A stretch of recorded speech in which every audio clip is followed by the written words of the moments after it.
Hey guys. Good evening, Bethany family. Welcome to another recap. Our Monday recaps, which we like to do every Monday at 5:30, where we take this moment to fellowship with you, check in with you after this long weekend and just to start your week off right with some great conversation.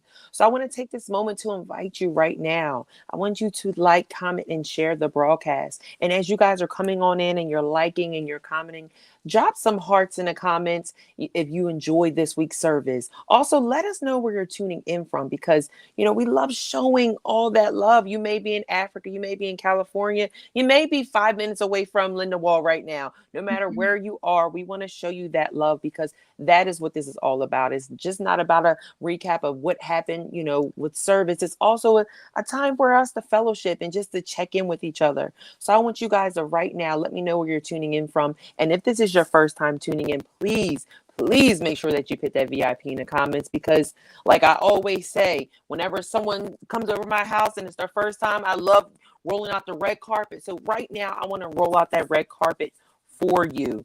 Yeah. Right now, go ahead. No, we're just so happy to see everyone who's tuning in with us. We see Maria, we see Nanoy. We're just so glad to again spend this time with you. If this is your first time watching, like Kev said, leave a VIP in the comments just so that we can celebrate you and welcome you into our Bethany family. And have some really great conversation. This is a time that we usually say like this is the time in between that we get to talk about the message and what we learned from it and how amazing it was. So we want you guys to be part of the conversation when we know you may not be on the screen with us, but you are our fourth co-host. Yes, And what you have to say is important. And I see Rev Rich is here now too, so I'm going to add him to the stream also. absolutely. What's going on, Rev Rich? Good evening, good afternoon. I guess it's not evening yet. Hey y'all, how's everybody? We're doing great. Good seeing you, good sir. Good to see y'all also. So yes, like Sister Mai said, please make sure shout out to everyone that's tuning in. And if this is your first time, welcome to the broadcast. This week we had an incredible weekend with our 8 o'clock service as well as our outdoor service, but also we celebrated our fathers this weekend. So Rev Rich, happy Father's Day, sir, to you. Thank you very much. Appreciate that. Oh, of course, of course.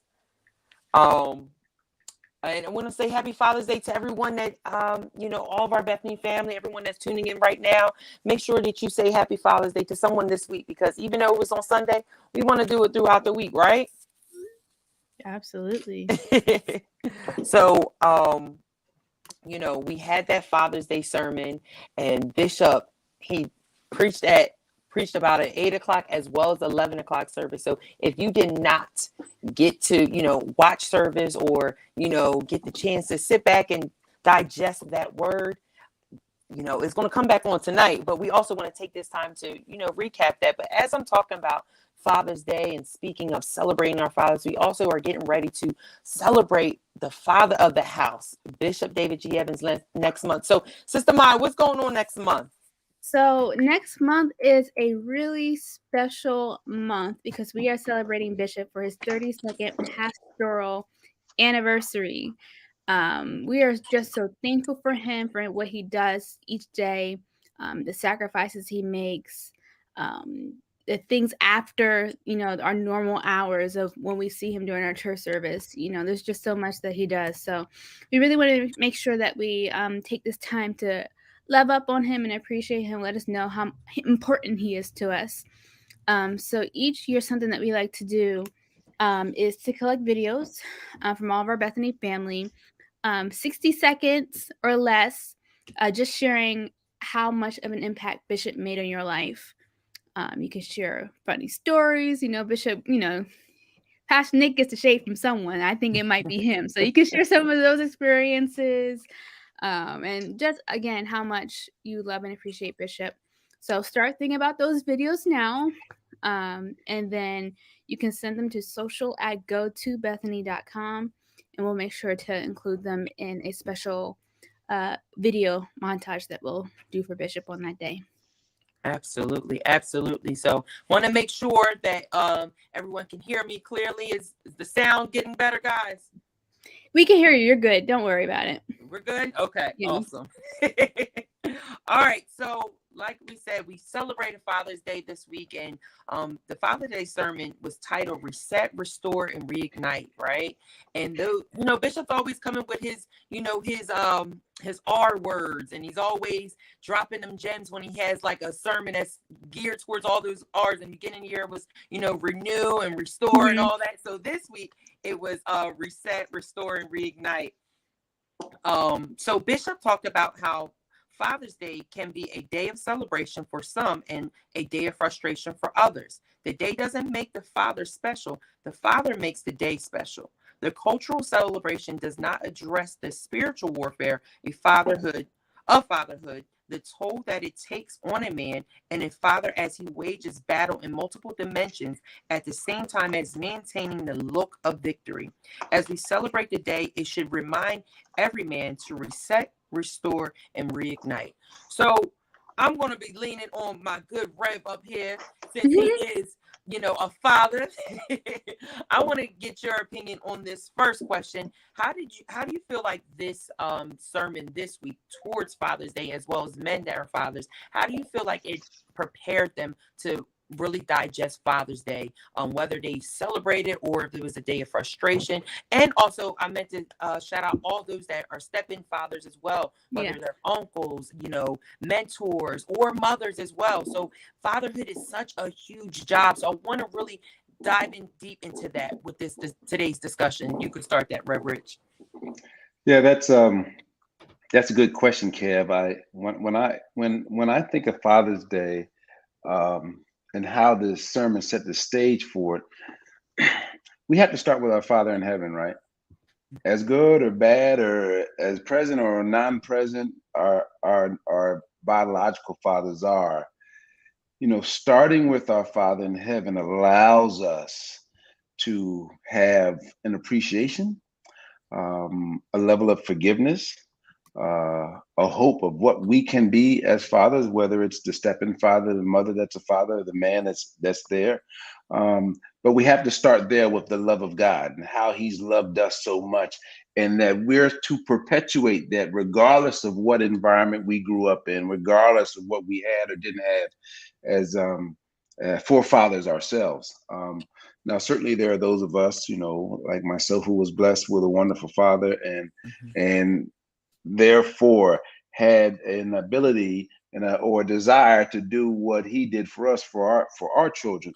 But irrespective of that, even if you didn't have that, that love of God, because that's what it is, God is love. And that love of God should be able to perpetuate whatever situation you've been in, such that you can represent him as you fill the role of a father for your biological kids, your step kids, your step-in kids, or whatever the case may be. So I think that's very important to start off with, because you can take yourself to a very dark place if you look at the human aspect of it, right? And that's not what God would have us to do.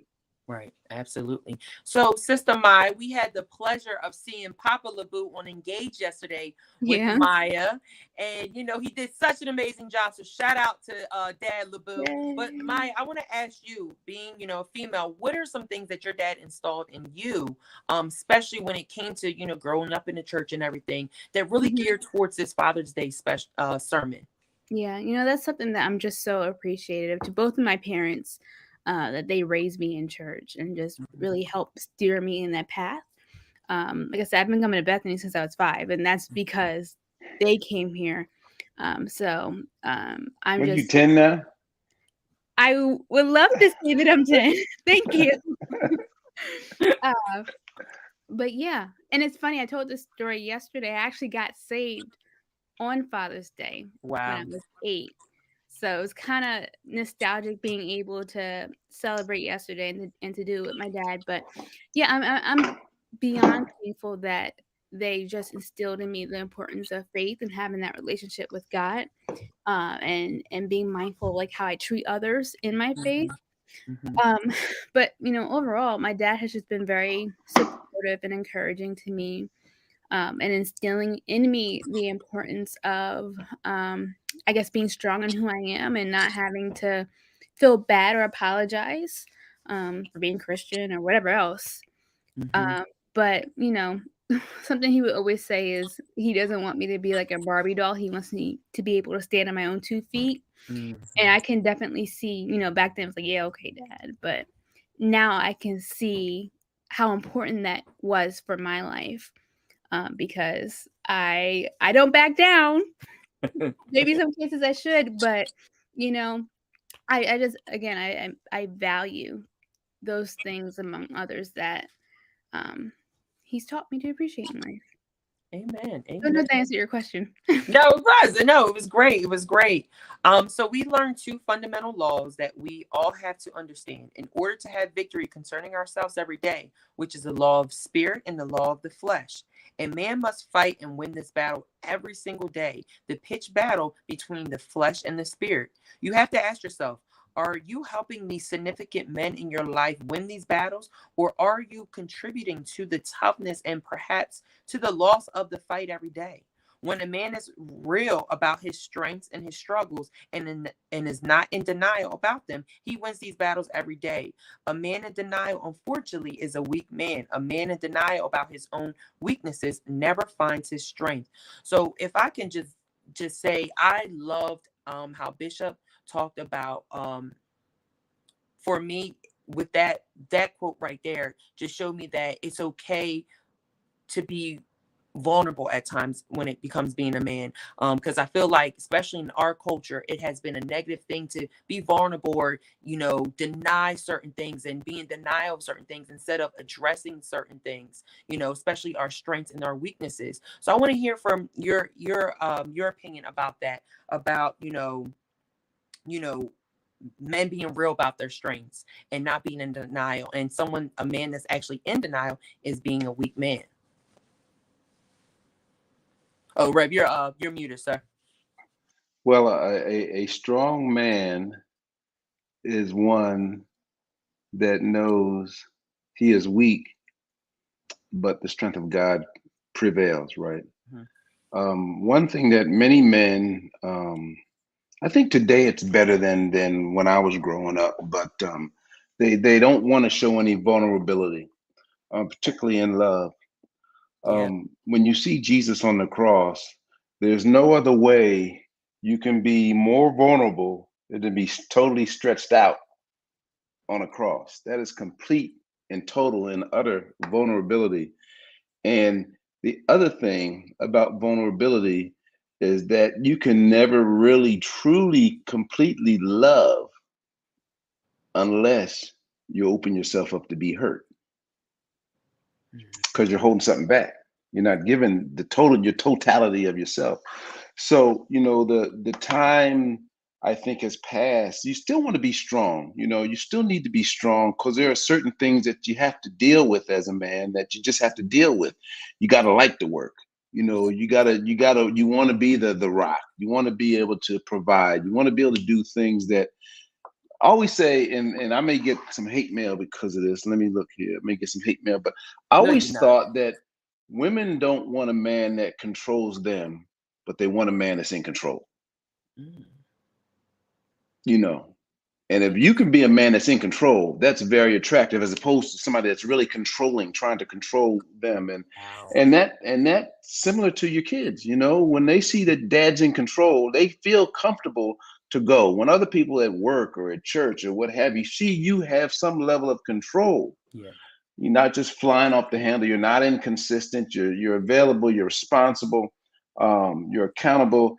It adds a level of trust. It's just like our dependence on the Lord, right? I mean, Yeah. there is no other being on earth that has a title father, which is very high title if you think about it in terms of what God has allowed for those of us who are fathers to be called father. Mhm. So it's vulnerability. You gotta be open, still gotta be strong, you gotta be in control, but you don't need to control. Mhm. If that makes sense. I hope that And helps somebody. listen, that makes a whole lot of sense, Sister Mai. No, I agree 100%. Obviously, I can't talk about it, from a man's perspective, but I think that there is something in being vulnerable and being able to let people in and that's how they're able to see like who you truly are, Yeah. and the same in return. So yeah, there's something special when it comes to that. Yeah, and I love that Bishop said that, because sometimes, like I said, that can um be seen as a negative thing. But like Rev said, you still want to be strong, but also have those moments when, I know I don't know all the answers. I can't fix all these problems, and that's okay. And I feel like that shows that you have strength, that you're strong Mhm. in those moments when you're okay to admit those things, and seek the help that you may need, or lean on your father when it comes to those things, right? I think that's such an important thing that needs to be instilled into these younger generations under millennials, because now there's really no, if they don't have a father, or they don't have a mother figure in their life, there's no real positive direction for them. So they feel like they're always on guard, that they always have to fight, be aggressive, or always have to be combative when it comes to certain things. I But think what you go said ahead. there, Kev, was so important when you said ask. If you need some help, it doesn't mean you're weak if you ask for help. I mean, the Bible is very clear: ask, seek, not. The Mhm. first ask, A, seek, S, not, K. Even the first three letters of those three words is the word ask. You Right. know, so God expects us to ask, and you become strong when you know that you're weak without God, and having the ability to ask somebody for some help, or for some advice, or some counseling, or whatever it is that you may need. It shows how strong you are. You know. Absolutely. Absolutely. So possessing power, prosperity, and promotion, but never seeing it in your life, is not what God has created you to experience. A man must remember not to let his mistakes condemn him to the trap of repetition. A father has to remember that you can't win a fight that you don't admit that you're involved in. We have to get used to winning the spiritual and the natural battles each and every day. Bishop stated that to take control, you have to take control of your day. How do you do this? Be careful what you say, because what you say is sown into the fabric of your day, into the soil of your heart and your surroundings. You must stop sowing into the field of our old nature. So, Rev Rich, I want to, like I said, it's Father's Day sermon. I'm going to lean on you a lot, good sir. Um, we may have a lot of young fathers that are tuning in right now. What is some advice that you would give them being a father in today's time? Because, like you said earlier, times were different from when you were growing up to now, and there's a lot of young people that may not have that father figure, or is seeking that father figure, but it's a little afraid of opening up to someone because they don't know if they're going to steer them in the right direction. What is some advice you would give a young father tuning in right now? To stay connected to the word, right? Stay connected with, particularly when you know yourself, because every man, every person has that, what I call that thing, that detracts them from whatever their purposes, whatever that may be. But stay connected to God. At least have somebody you can talk to, right? That's not going to just tell you what you want to hear. Stay in the word. Continue to pray. Um, but something that's difficult for not only men but women too is, if you're wrong, and if you do something wrong, it's okay to say, "I was wrong. I'm sorry. Please forgive me." Not and Mhm. then go repeat it again. But those three, it's very few people that can do that. Mhm. Very few people say, "I was wrong. I'm sorry. Please forgive me," and move on. Because they won't say it, but they'll do something nice for you, right? Mhm. They won't say it, but they'll do, they'll say they're sorry without saying they're sorry in another way, without just saying it, Yeah. and Maya, and we've talked a lot about what folks, and that makes you feel good when somebody says that to you, if they recognize it. And Maya and I both love the quote from Maya Angelou, "I forget what you said, I forget what you did, but I won't forget how you made me feel." So it makes somebody feel good when you could admit to a fault. And you're going to make mistakes as fathers. We all make mistakes. And how do we learn? We grow through failure, not through success. So that's okay. That's okay. But stay close to the word, stay connected with God, and have somebody you can talk to. Continue to pray, continue to be better than tomorrow or today than you were yesterday. And if you're wrong, say you was wrong. Yeah. And I think that goes back to the whole thing about being vulnerable. You know, like you said, Reb, people will give you all sorts of gifts to try and make up, for something where I don't, that's not what I want and it's not what I need. All I need for you is to say I'm sorry and to mean it. And for me, that means a lot more than anything, gift wise. But it again comes back to being vulnerable and having a true relationship where I can admit to my faults. I can say, you know what, I was wrong. Yeah. Forgive me, and then move on. Absolutely. Absolutely. And also from this message this week, I really love that Bishop, touched on, like, this could be a celebration for some, but some it could be frustrating, or it could take someone to another place because their father may not be here, or they may have had an absent father in their life, right? So I think, like what you said, Rev Rich, is staying close to that word. That applies to everyone who's ever going through anything, whether it's having an absent father or, having a father that's not here. Still staying Yeah. close to that word and staying close to God is what you need in this moment. Yeah. Go ahead, Rich. No, you're so right. You all both probably remember it might have been 5 years ago, maybe even 10. It was on Father's Day, and Bishop asked all those whose fathers are not here or have gone on to be with the Lord, come on up to the altar. We're going to pray. Yeah. And I've had my father for 40 years, and he's been gone for 20. And when I turned around and looked at how few people were sitting in the pews, Mm-hmm. it can be a pretty, I miss that. I was getting ready to curse. I miss my dad so much. He instilled stuff in me, and folks, it's real. You say, wow, I really do miss him. And I have very few friends who have. I have one that I can count of my good friends who still has his dad. And Maya still has her dad. But it's a blessing when they're here, and when they're gone, they're gone. But that doesn't mean that you can't remember them in a good way. And if you didn't have one, somebody else filled the gap somewhere, somehow. And thank God for that person that did that for you. But it can be something that can start off sad, but you want to turn it into, okay, well, I didn't have my dad, but Mr. Johnson's filled in, or my grandpa filled in, or my big brother filled in, or my mom did the best she could, and she did a good job. Every good thing, every good gift is from the Lord, and there's some good in everything, that even if it doesn't feel good, it really is. And you got to find it because it's there. Absolutely. Yeah. I think something that was so powerful about that moment was just like you said, seeing actually how many people came to the altar. And as you just mentioned, like, I've been so blessed to still have my dad in my life. But, just in the concept of grief, when you're going through it, it's something that can feel very isolating.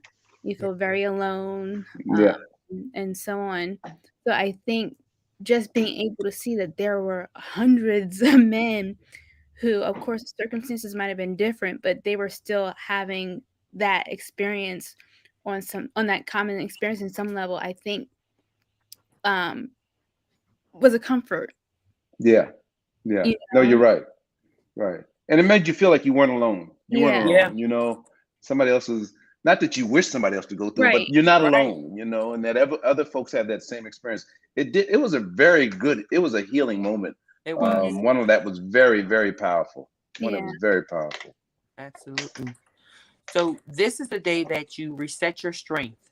Ask the Lord to make you whole again, and don't be afraid to say it.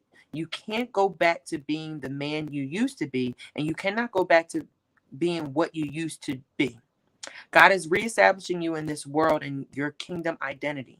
Back to that original strength before that last fight. It is time for God to cause us to burn with the fire of the Holy Ghost, to illuminate by heat, that the light of God would be seen and the passions would be reborn. God is reigniting you by his spirit, and there's no way he reignited you by his spirit and not reestablish that fire in your life. So like I said, this week's sermon for Father's Day was so powerful. It just reminded us how important not just the day is, but how that job of being a father is. And that's for all the dads, all those that stepped in as a dad, all those moms that are stepping in as a dad right now. We celebrate you. We say happy Father's Day to you all, because that is what it's about, right? So any final words about this week's sermon?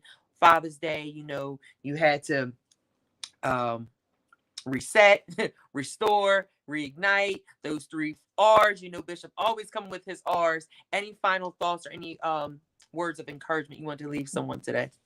No, just again, happy Father's Day to everyone. Same to all the father figures. We appreciate you. And we hope that you know how much you're loved.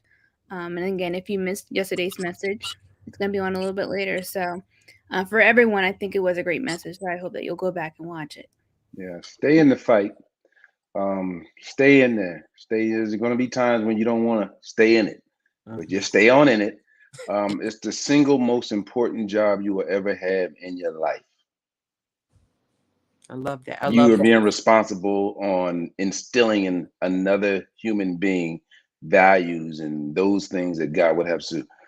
The single most important job I've ever had in my life, being a father. Yeah. I love that. And I just saw in the comments, it was a great message for the ladies as well. Yeah, it was, because Bishop has said, he had asked that question for those daughters, for those sons, for those wives. Are we helping, men, especially fathers, have that fight every day? Are we contributing to that fight? Are we helping them be victorious? Are we, adding to their loss? So it was, I do agree with you that it was a great message for the ladies as well. Amen. So I'm going to pass the mic on over to my social media director. Let me know what's happening this week, Sister Mai. So it's a very special week. We're just coming off of Father's Day. Mm-hmm. So Men's Day is this Sunday, right around the corner. So yay, man, woohoo. You're having your day. Don't hate. So that's coming up on Sunday. Maybe you guys could share a little bit of your experience of what Men's Day is like. Mm-hmm.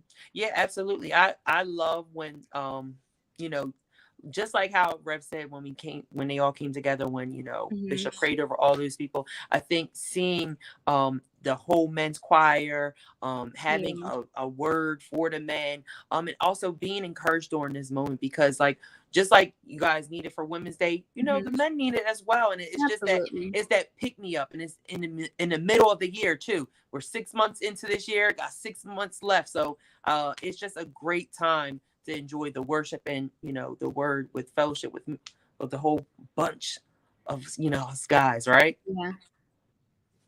Oh, right, Rich, you're muted, sir. So men, come on out and participate. Those of you that can, come on out and make it. It's it's only one day. Mm-hmm. You're supposed to be in the house every weekend anyway, so come on out and celebrate Men's Day this weekend. Absolutely. And I believe you guys are still in your annual assessment of $100. $100. We men, so we come stronger than the ladies. Ladies, yeah, okay. 70, 75. The men, we got to go and bring it. You got to bring it. Anyway, so we have that coming up on Sunday, but also this week, of course, we have our regularly scheduled programming. We have Link Couples Message tomorrow with Pastor Nick. It's a doozy, so make sure you tune in on Tuesday at 7. And then we have Word Impact on Wednesday at 7. I believe they're continuing in the sermon series Identity, or they might actually be starting in a new sermon series. But that is this Wednesday at 7. And then I don't know if you guys saw yesterday on CNN, they had the Juneteenth celebration.